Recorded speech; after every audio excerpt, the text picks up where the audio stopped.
Stock x ray हम आज बात करेंगे एक ऐसे शेयर की जिसने कल तो धूम मचाई थी, लेकिन एक रात में उसके लिए भी काफ़ी कुछ चेंज हो गया। बहुत सारी चीज़ें चेंज हो रही हैं, लेकिन ये साल पूरा बड़ा इंपॉर्टेंट रहने वाला है इस कंपनी के लिए। वो क्यों? पहले कंपनी का नाम बता देते हैं, एमआरपीएल। कल इस काउंटर में करीब 7% का मूव देखने के लिए मिला था। ना सिर्फ एमआरपीएल में, चेन्नई पेट्रो में भी मिला था। और कंपनी के शेयर का एक बार परफॉर्मेंस देख लेते हैं, उसके बाद आगे बढ़ते जाते हैं। कल के सत्र में शेयर ज़ोरदार तेज हुआ। फरवरी 2024 में शेयर ने 289 रुपीज़ का हाई लगाया था और उच्चतम स्तर से शेयर अभी भी करीब 50% नीचे है। शेयर में अब उछाल क्यों आ रहा था? देखिए, खबर ये आ रही थी कि स्ट्रेट ऑफ हॉर्मुज़ बंद होने की अटकलें हो रही थी। अभी फ़िलहाल तो अब सीज़ फायर हो गया। अब ये देखना होगा कि आगे कुछ टेंशनबाजी तो नहीं होती है, स्ट्रेट ऑफ हॉर्मुज़ से कोई प्रोडक्शन तो नहीं रुकता है, जो आवाजाही है वो तो नहीं रुकती है, माफ़ कीजिएगा। तो भारत के लेकिन एक चीज़ क्लियर हो गई कि भारत रूस से जितना तेल लेता है, हो सकता है कि वहाँ पर फोकस और ज़्यादा करना शुरू कर दे, क्योंकि हम अपनी रिक्वायरमेंट का 40% ऑयल वहाँ से ले रहे हैं। और अगर हम मिडिल ईस्ट रीजन से देखें तो 40% हम वहाँ से ले रहे हैं। अब अगर जितना मिडिल ईस्ट रीजन डिस्टर्ब होता है, उसमें हमारी जो डिपेंडेंसी है वो फिर रशिया की साइड शिफ्ट होगी, क्योंकि वही थोड़ा पास है। अगर हम अमेरिका या कहीं वेनेजुएला वगैरह साइड पर जाएंगे तो वो हमारा ट्रांसपोर्टेशन कॉस्ट काफ़ी बढ़ जाता है वहाँ से क्रूड ऑयल इंपोर्ट करने में। तो इसलिए इस कंपनी को इसलिए फ़ायदा मिला था, क्योंकि आप देखें जब इसका 2000 फरवरी 2024 में हाई लगा और 2022 में जब क्रूड ऑयल चलना शुरू हुआ था बहुत तेज़ी से, और जब हमने रशिया से क्रूड ऑयल इंपोर्ट करना तेज़ी से शुरू किया था, तो उसका सबसे one of the biggest beneficiary दो कंपनियां बनी थी, चेन्नई पेट्रो और एमआरपीएल, क्योंकि इनके जो रिफाइनिंग मार्जिन से जो इन्होंने शायद लाइफ टाइम नहीं देखे वो देखने के लिए मिल गए थे। इनके जो रशिया यूक्रेन युद्ध के शुरू होने पर जो कंपनी के जीआरएम्स थे, ग्रॉस रिफाइनिंग मार्जिन, वो $25 पर बैरल तक पहुंच गए थे। इतना फ़ायदा हो रहा था कंपनी को। अब कंपनी के साथ अब ट्रिगर क्या है? देखिए, अब जो पास्ट था वो हो गया। ये साल टर्न अराउंड हो सकता है, ऐसा हम नहीं बोल रहे, पीएल कैपिटल की रिसर्च एस्टीमेट्स बोल रहे हैं, क्योंकि उनको लगता है कि जीआरएम्स रिकवरी के संकेत हैं। Q4 में जीआरएम्स जो थे वो $6.2 पर बैरल रहे, और इस साल पूरा जो ये फाइनेंशियल ईयर रहेगा, $7.5 पर बैरल के जीआरएम्स इस कंपनी के देखने के लिए मिल सकते हैं। और ना सिर्फ इस साल, नेक्स्ट ईयर भी देखने के लिए मिलेंगे, यानी कि FY27 में भी। उनका कहना है कि ब्राज़ील, वेनेजुएला और रूस के तेल को रिफाइन करने में ये एक अच्छी महारत हासिल करती जा रही है कंपनी। और वहाँ के जो क्रूड ऑयल होते हैं, देखिए हर देश के अपने क्रूड ऑयल की क्वालिटी होती है, उसको रिफाइन करना हर किसी से नहीं होता, हर रिफाइनरी नहीं कर सकती। वो एमआरपीएल के पास कैपेबिलिटी है, क्योंकि इन्होंने रशिया का क्रूड रिफाइन करके दिखाया। इस साल कंपनी करीब 1000 करोड़ रुपए का कैपेक्स पर खर्च कर रही है, और इसी साल यानी कि FY26 में कंपनी का जो प्रॉफिट है पूरे साल का, वो 100 करोड़ से बढ़कर करीब 2500 करोड़ रुपए एस्टिमेटेड है। दैट मीन्स कि कंपनी का टर्न अराउंड इस साल में आ सकता है। ₹14.40 की ईपीएस एक्सपेक्ट कर रहे हैं वो इस साल के लिए, जो कि पिछले साल केवल 30 पैसे की ईपीएस थी। तो 30 पैसे की ईपीएस वाली कंपनी 14.4 पर रह सकती है। लेकिन पीएल कैपिटल की राय है कि उनकी होल्ड की रेटिंग और टारगेट 136 का। हालांकि कल इसने उनका टारगेट भी ऊपर निकल गया था।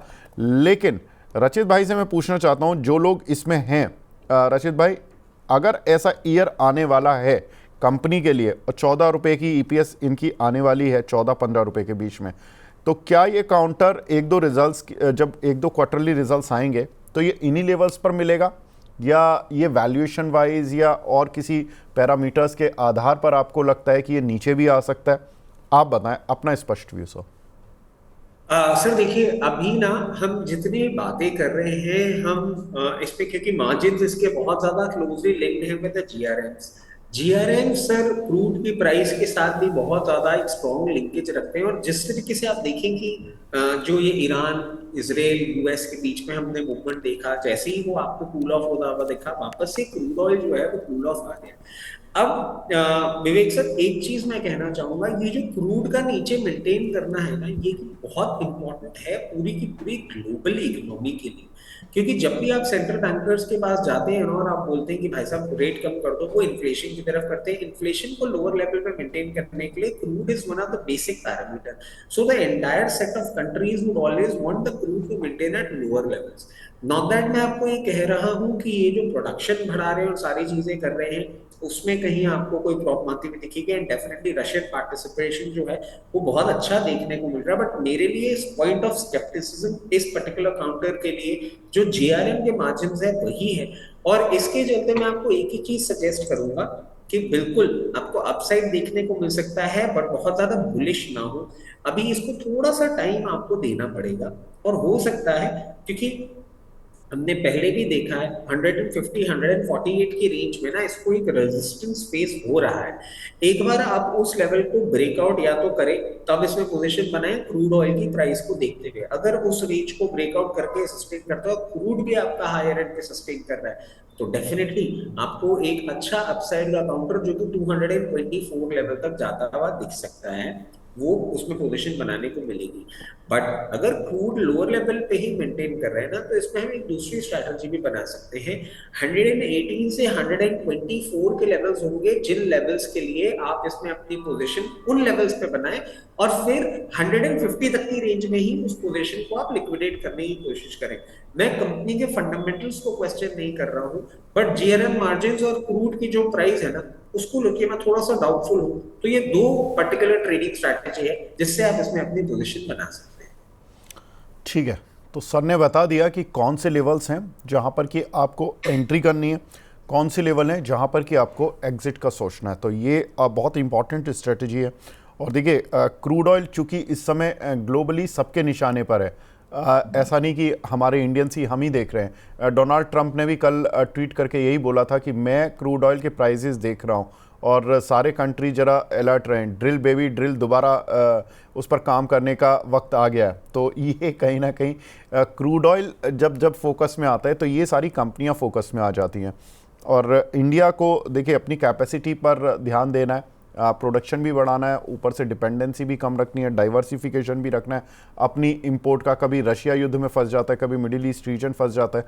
तो इंडिया के लिए सबसे ज़्यादा सरदर्द बना हुआ है क्रूड ऑयल। और क्रूड ऑयल में बस जब भी वॉलेटिलिटी होती है तो कमाने वाली कंपनियां सबसे ज़्यादा रिफाइनरी कंपनियां रहती हैं, इसलिए थोड़ा सा इन कंपनियों पर हमने कल सर्ज आते हुए देखा, तो हमने सोचा कि इन पर बात की जाए। तो ये कुछ फंडामेंटल्स जो कि हमने एमआरपीएल के आपके साथ डिस्कस किए और सर ने आपको लेवल्स बता दिए। रशीद भाई, बहुत बहुत शुक्रिया हमसे जुड़ने के लिए सर, और अपना कीमती समय देने के लिए। Thank you. Thank you.